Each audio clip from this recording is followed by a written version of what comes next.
Hi guys, welcome back to A to Z news. ఈరోజు ఈ వీడియోలో నేను ఉచిత గ్యాస్ సిలిండర్కి సంబంధించి ఒక ముఖ్యమైన అప్డేట్ని అయితే తీసుకొచ్చాను. దాని గురించి మీకు పూర్తిగా వివరిస్తాను. మీరు కూడా చివరి వరకు చూసి క్లియర్గా తెలుసుకోండి. ఈ వీడియో మీకు నచ్చితే లైక్ చేయండి. మీకు తెలిసిన వాళ్ళకు కూడా ఈ వీడియోని షేర్ చేయండి, సో దట్ వాళ్ళు కూడా తెలుసుకుంటారు. అండ్ ఇలాంటి మరిన్ని ఇన్ఫర్మేటివ్ వీడియోస్ అండ్ అప్డేట్స్ కోసం వెంటనే మన ఛానల్ని సబ్స్క్రైబ్ చేసుకోండి. Let's get in to the video. ఉచిత గ్యాస్ సిలిండర్ గురించి ప్రభుత్వం ఒక ముఖ్యమైన ప్రకటన చేసింది.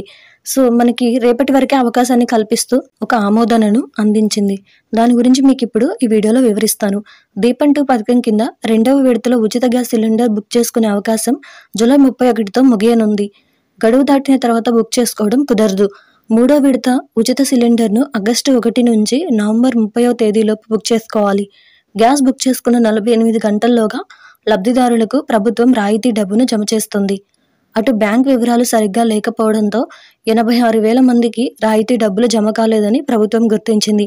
గతేడాది నవంబర్లో ప్రారంభించిన దీపం 2 పథకం కింద లబ్ధిదారులకు ఉచిత గ్యాస్ సిలిండర్ల పంపిణీ ప్రక్రియ విజయవంతంగా కొనసాగుతుందని మంత్రి నాదెండ్ల మనోహర్ చెప్పారు.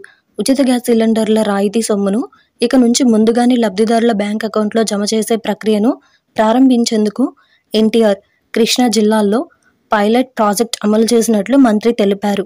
ఈ జిల్లాలో 4,281 మంది లబ్ధిదారులను గుర్తించి వారి స్మార్ట్ ఫోన్ నుంచే గ్యాస్ ఏజెన్సీలకు చెల్లింపు జరిగే విధంగా Punjab national bank digital wallet విధానాన్ని అమలు చేసినట్లు వివరించారు. ఇదండి ఈరోజు ఈ వీడియోకి సంబంధించి ముఖ్యమైన అప్డేట్ అయితే. సో ఈ వీడియో కనుక మీకు నచ్చితే లైక్ చేయండి. మీకు తెలిసిన వాళ్ళకి ఈ వీడియోని షేర్ చేయండి, వాళ్ళు కూడా తెలుసుకుంటారు. ఇలాంటి మరిన్ని ఇన్ఫర్మేటివ్ వీడియోస్ కోసం మన ఛానల్ని సబ్స్క్రైబ్ చేసుకోండి.